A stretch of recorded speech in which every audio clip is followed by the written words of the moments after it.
Ernesto recibió un consejo en su primer día de trabajo. Si escuchas pasos a las 3 de la mañana, no los sigas. Y si alguien susurra tu nombre desde la oscuridad, por lo que más quieras, no contestes. Él no hizo caso.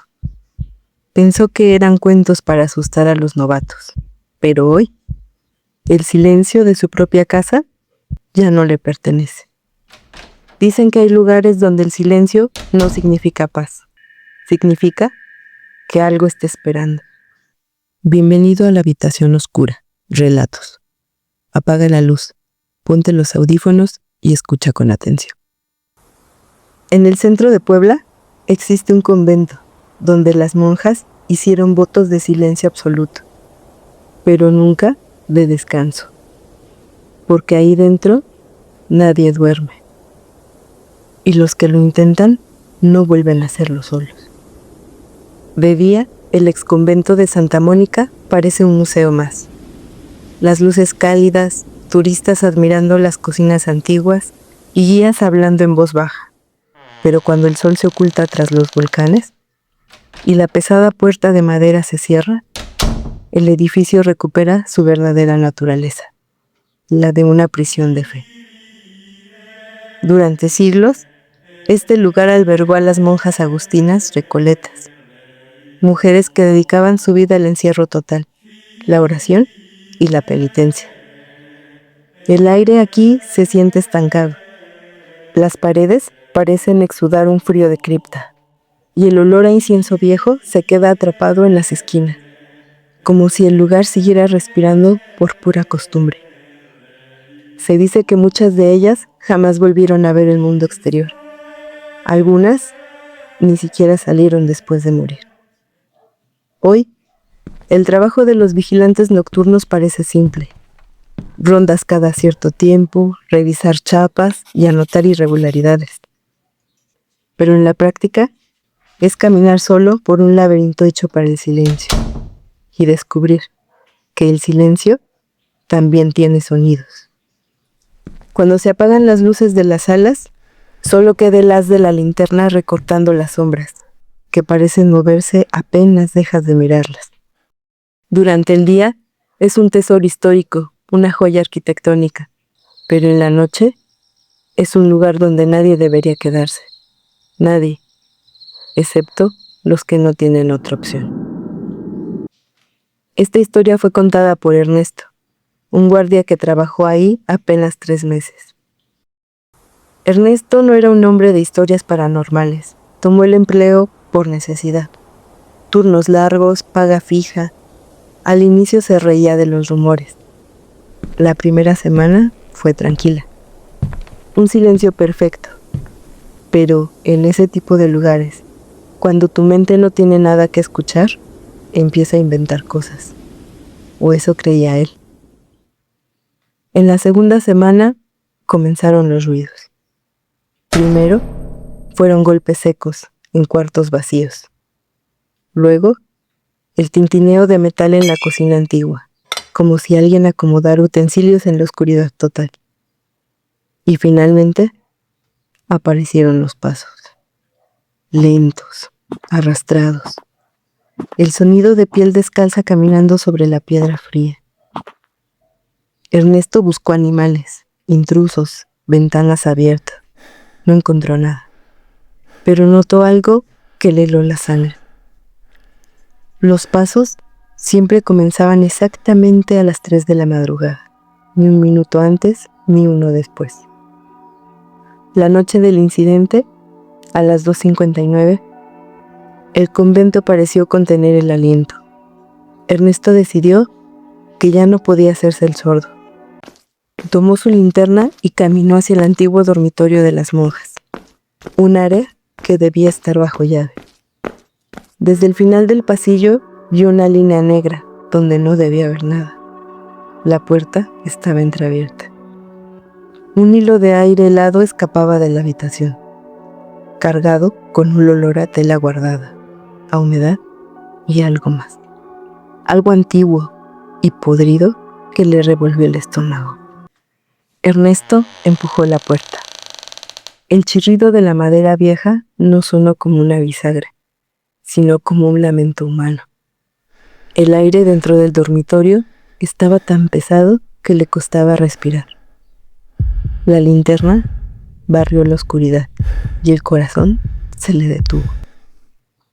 No eran 5 figuras, eran más. Estaban alineadas en los pasillos entre las camas, todas de espaldas a él, de rodillas. Sus hábitos no eran blancos, eran de un gris cenizo, manchados de algo que parecía tierra húmeda o grasa vieja. Ernesto se quedó petrificado cuando notó que el susurro que escuchaba no era una oración, era un siseo rítmico, como el de una colmena de insectos. Son maniquís, se mintió a sí mismo mientras el pánico le entumecía los dedos. Pero entonces, la que estaba más cerca, a solo 2 metros, dejó de sisear. La figura comenzó a rotar el cuello. No giró todo el cuerpo, solo la cabeza, con una serie de crujidos secos como ramas rompiéndose bajo la tela. Cuando la luz iluminó lo que debía ser un rostro, Ernesto quiso gritar, pero su garganta estaba seca. Donde debería haber ojos, solo había cuencas hundidas, cubiertas por una piel estirada y traslúcida. No había boca, solo una hendidura oscura que parecía palpitar. De pronto, un sonido metálico vibró en todo el cuarto. El llavero de Ernesto cayó al suelo. Al impacto, todas las figuras se detuvieron.